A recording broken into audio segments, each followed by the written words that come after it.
Trump அவர்களுக்கு எதிரான ஒரு ரெசல்யூஷன் பாஸ் ஆயிருக்கு. பலராலும் எதிர்பார்க்கப்பட்ட ஒரு ரெசல்யூஷன் இது. ட்ரம்ப் அவர்கள், அதாவது அமெரிக்காவே வந்து பாத்தீங்கன்னா இப்ப இஸ்ரேல மிரட்டுதா அப்படின்ற கேள்விகள் வருது. அதுக்கான காரணம் எஸ்கலேஷன், மிடில் ஈஸ்ட்ல நடந்த எஸ்கலேஷன். ஈரான் ஹெவியா அட்டாக் பண்றாங்க, ஆனா அமெரிக்கா இப்ப கம்முன்னு இருக்காங்க. ஏன், என்ன காரணம் அப்படின்ற கேள்விகள் அவங்களால முடியாது. அவங்களோட ட்ரூப்ஸை உள்ள அனுப்பிச்சாங்கன்னா ஹெவியான இழப்புகள் ஏற்படும். ஸோ அதுதான் இதுல இருக்கக்கூடிய விஷயம். ஏன்னா 20 வருஷமா ஈரான் ரெடியா இருந்திருக்காங்க. அதோட வெளிப்பாடு இப்ப திறன்பட தெரியுது. ஸோ அவங்களோட டிஃபென்சிவ் வெப்பனே பயங்கர அஃபென்சிவா இருக்கு அப்படிங்கிறது தான் இதுல இருக்கக்கூடிய ஒரு விஷயம். நம்ம ரஷ்யா உக்ரைன் பிரச்சனையில சொல்லுவோம், அஃபென்ஸ் தான் இருக்கலே பெஸ்ட் டிஃபென்ஸ் அப்படிங்கிறது போல அதை ஈரான் காமிச்சிருக்காங்க. மிசைல் அப்படிங்கிறது வந்து பார்த்தீங்கன்னா தொடர்ச்சியா ஏவிட்டே இருக்கிறதுனால அமெரிக்கா அப்புறம் இஸ்ரேல், ஏன்னா அவங்க ஒரு நடப்பு இருந்தது, எவ்வளவு மிசைல் வச்சிருவாங்க, அதுக்கான எக்யூப்மெண்ட்ஸ் எங்க கிடைச்சிடும், அதுக்கெல்லாம் அதிகமா செலவாகும், அவங்களுக்கான ஃபியூயல் எங்கிருந்து கிடைக்கும் அப்படிங்கிற ஏகப்பட்ட விஷயங்கள். பட் அது எல்லாத்தையும் ஈரான் வந்து பார்த்தீங்கன்னா ரெடி பண்ணியிருக்காங்க 20 வருஷமா. இந்த ஒரு தருணத்துக்காக 20 வருஷமா ரெடியா இருக்காங்க அப்படிங்கிறத தெளிவா புரிஞ்சுக்க முடியுது. ரொம்ப கிளாரிட்டியா பிளான் பண்ணி கான்ஃபிளிக்டா அவங்களோட கண்ட்ரோல்ல வச்சிருக்காங்க.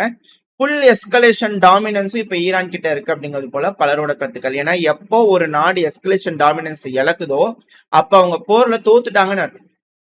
அமெரிக்கா எஸ்கலேஷன் டாமினன்ஸே இல்ல. ஏன்னா இப்ப அமெரிக்கா நினைச்சாங்கன்னா ஈரான்ல ஒரு அட்டாக் பண்ணாங்கன்னா நம்மளுக்கு அட்டாக் நமக்கு ஒரு பிரச்சனையாகும் அப்படின்னு போல ஈரான் பயப்படணும்.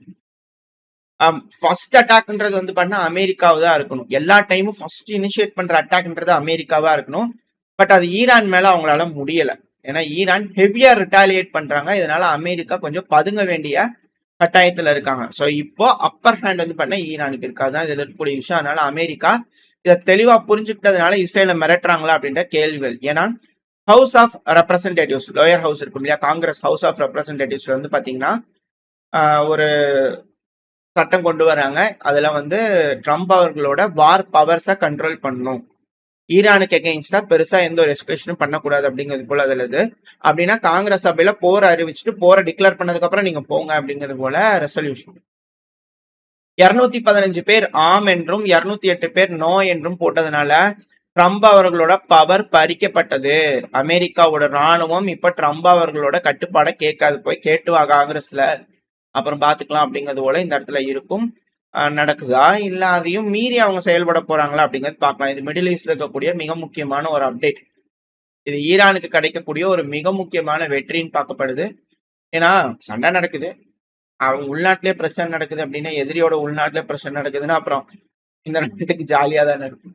சரி, ஓகே, மெயினான விஷயத்துக்கு வருவோம். அட் த சேம் டைம் ரஷ்யாக்குள்ள ஹெவியான அட்டாக்ஸ் நடந்துகிட்டு இருக்கு. ரஷ்யாவும் உக்ரைன் அடிச்சுட்டு இருக்கிறாங்க. மாறி இருக்குல்ல டைலாக், பரவாயில்ல. பட் இருந்தாலும் அது போல ஒரு விஷயங்கள் நடந்துகிட்டு இருக்கு. டின்ப்ரோ பெட்ரோவஸ்க்கு வேர் ஹவுஸ்ல வந்து பார்த்தீங்கன்னா ரஷ்யா ஹெவியா அட்டாக் பண்ணியிருக்காங்க. பல மணி நேரங்கள் தீ விபத்து நடந்திருக்கு. பெலிஸ்டிக் மிசைல் யூஸ் பண்ணி அட்டாக் பண்ணிக்கிறாங்க அப்படிங்கிற செய்திகள். இது போல பல பகுதியில் அட்டாக் நடந்திருக்காங்க. இம்பார்ட்டன்டான ஒரு பாயிண்ட் அப்படிங்கிறது டின்ப்ரோ பெட்ரோவஸ்க்கு இருக்கக்கூடிய வேர் ஹவுஸ்.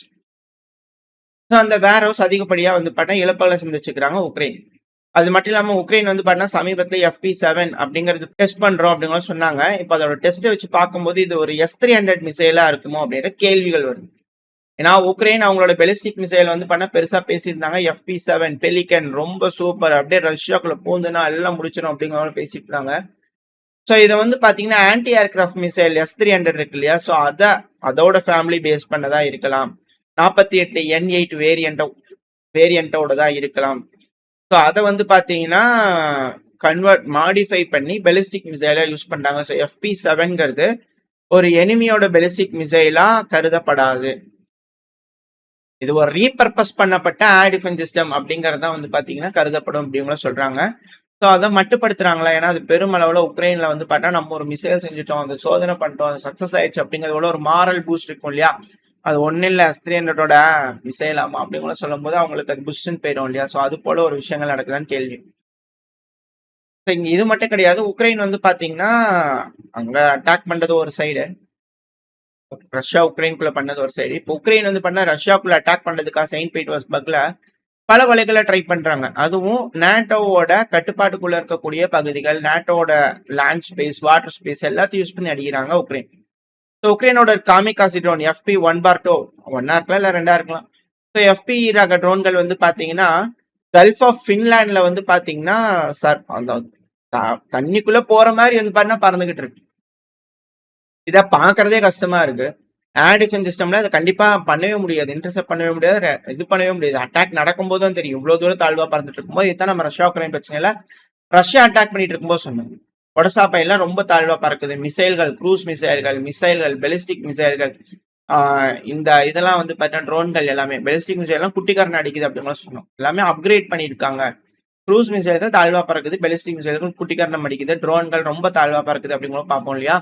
அது உக்ரைன் வந்து பாத்தீங்கன்னா இப்ப அது போல செஞ்சுக்கிட்டு இருக்காங்க. இது ரொம்ப டிஃபிகல்ட்டா இருக்கும். ஏவாக்ஸ் இருந்தா மட்டும்தான் இதை முன்கூட்டியே தெரிஞ்சுக்கிட்டு தடுக்க முடியும். எல்லாம் அட்டாக் நடக்கும்.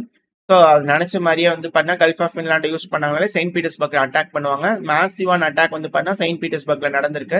ஏஎன் 196 ரக ட்ரோன்கள், லுட்டி, FP2 ரக ட்ரோன்கள் இதெல்லாம் யூஸ் பண்ணி அட்டாக் பண்ணி இருந்திருக்கிறாங்க Ukraine. Saint Petersburg oil terminal மேல attack. So governor of Leningrad region என்ன சொல்லிக்கிறாருன்னா 50 ட்ரோன்கள் சுட்டு வீழ்த்தி இருக்கும் அப்படிங்கிற சொல்லிக்கிறாங்க இந்த பிராந்தியத்துல. ஸோ அதிகப்படியான ட்ரோன்கள் ஒரு பகுதியில உக்ரைன் ஹெவியா லான்ச் பண்ணிக்கிட்டு இருக்காங்க. இது எல்லாமே உக்ரைன்ல இருந்து வந்துச்சா அப்படிங்கிறது ஒரு பெரும் கேள்விதான். ஏன் அப்படின்னா செயின்ட் பீட்டர்ஸ்பர்க் ஏன் இப்ப டார்கெட் பண்றாங்கன்னா அங்க ஒரு இன்டர்நேஷனல் எக்கனாமிக் ஃபோரம் வந்து பாத்தீங்கன்னா SPIEF அப்படிங்கிற நடந்துகிட்டு இருக்கு. ஜூன் 3ல இருந்து ஜூன் 6 வரைக்கும் செயின்ட் பீட்டர்ஸ்பர்க்ல நடக்குது. இது மிக முக்கியமான ஒரு விஷயம். இந்த டைம்ல செயின்ட் பீட்டர்ஸ்பர்க்ல அட்டாக் ஆயில் டெர்மினல்ல மட்டும் கிடையாது. சேட்டலைட் இமேஜ் வந்திருக்கு. பொர்கி கிளாஸ் கோவர்ட் இருக்கும் இல்லையா ரஷ்யாவோட. ஸோ பால்டிக் சி ஃபிளீட்டோட ஒரு கோவர்ட் அது மேல வந்து பாத்தீங்கன்னா ட்ரைடாக்ல இருக்கும்போது அட்டாக் பண்ணி இருந்துக்கிறாங்க செயின்ட் பீட்டர்ஸ்பர்க்ல. ஸோ அது தீப்பிடிச்சு எரிஞ்சிருக்கு, சேதங்களுக்கு உட்பட்டிருக்கு அப்படிங்கிற விஷயங்கள் வந்துகிட்டு இருக்கு. அட் சேம் டைம் இந்த செயின்ட் பீட்டர்ஸ்பர்க் எக்கனாமிக் ஃபோரம்ல வந்து பாத்தீங்கன்னா ஆண்ட்ரி புருஸ்கோவ் அவர்கள், இவர் யாருன்னா ரஷ்யால இருக்கக்கூடிய பொலிட்டிக்கல் சயின்டிஸ்ட், ஒரு MGIM போன்ற ஒரு யூனிவர்சிட்டியோட ப்ரொஃபஸர், அதுக்கப்புறம் ஸ்பையா கூட இருந்துக்கிறாருன்ற விஷயங்கள் இருக்கு. ஸோ இவர் என்ன சொல்றாரு அப்படின்னா இது போல பல்வேறு விஷயங்கள், மிக முக்கியமான ஒரு நபர் தான் ரஷ்யால.